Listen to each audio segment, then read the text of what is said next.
เห็นโยนของขวัญให้อยู่ วันนี้ต้องมาให้หนูปล้นด่วน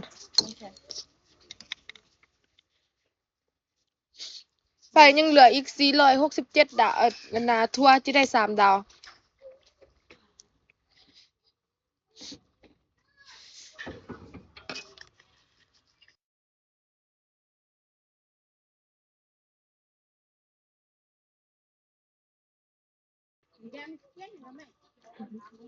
บนน้ำได้จังไงอ่ะแทนนึงยังไม่แล้วได้แต่3-4 ฟองได้ยกไอ้1 รุ่น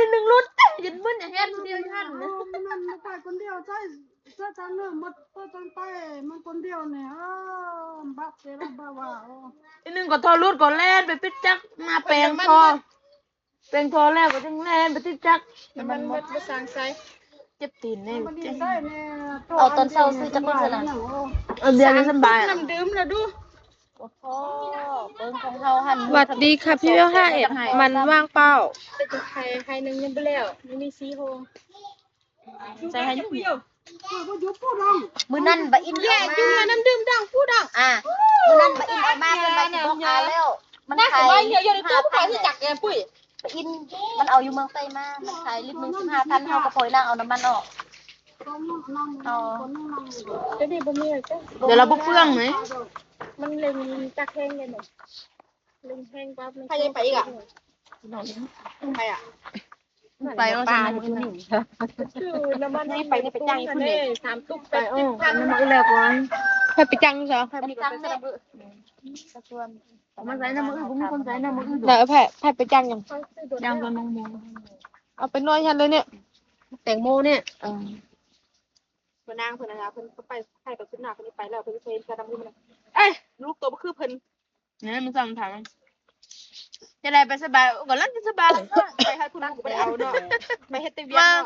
ลูกก็ไม่ได้เอาเดี๋ยวก็ลังจะสบายมือส่งแฟนต้นสมมุติเดี๋ยวไอ้จำเป็นในช่วยจำบ่ก็เวทมื้อก็นี่เนาะแล้วตะบางกินนะจุนยัดเรื่องซึ่งมาให้หนูปนหน่อยสิพอเตาเครือแล้วเราก็เด็ดยอดแล้วก็เลือกมาร์กเนี่ยมันเรียกลายเอาเลยสิดีพี่กินปลาเราอ่ะนะอันมันจะเนี่ยโอ้พวกเราเราอกลักมันตัดดอกมาเป็นอะไรไหมคุณบ่ได้งัดไตมาไปอ่ะเราที่ดีซ่าจับกันพวกอยู่ที่จีที่ปลาที่หนึ่งไว้กันที่ปลาแกกันที่จีกันที่ปลาบูปลาเก้าปลาบูปลาเก้าปลาบูปลาเก้า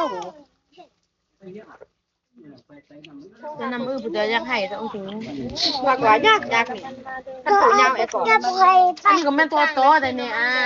ตัวยกมันนี่บ่แพ้ไปก็ทอพักก็อยู่พุ่นรุดเพิ่มเนี่ยเฮ็ดกันเดียววุ่นวายคนนี้โตหลายอีกเนี่ยเพิ่นเอาโตสั้นๆไปเนี่ยคนเดียวแล้วก็เอาโตสั้นไปก็เอาบ่สบายจังนั้นเบิ่งอันยังได้ทอรุดเบิ่งหน้าทอคำสอนนำจนเต็มให้เลยนะของเขาเต็มหัวเอาแล้วก็เฮ็ดบ่เพ่ใส่เฮาเดียวแล้วบ่เพ่ก็โตรุดอันนี้แล้วก็อีไปยกเพ่มาตรงนั้นเด้จับตกเสื้อเจอไอ้ลูกแม่เราให้ไกลเลยจนตีนมัน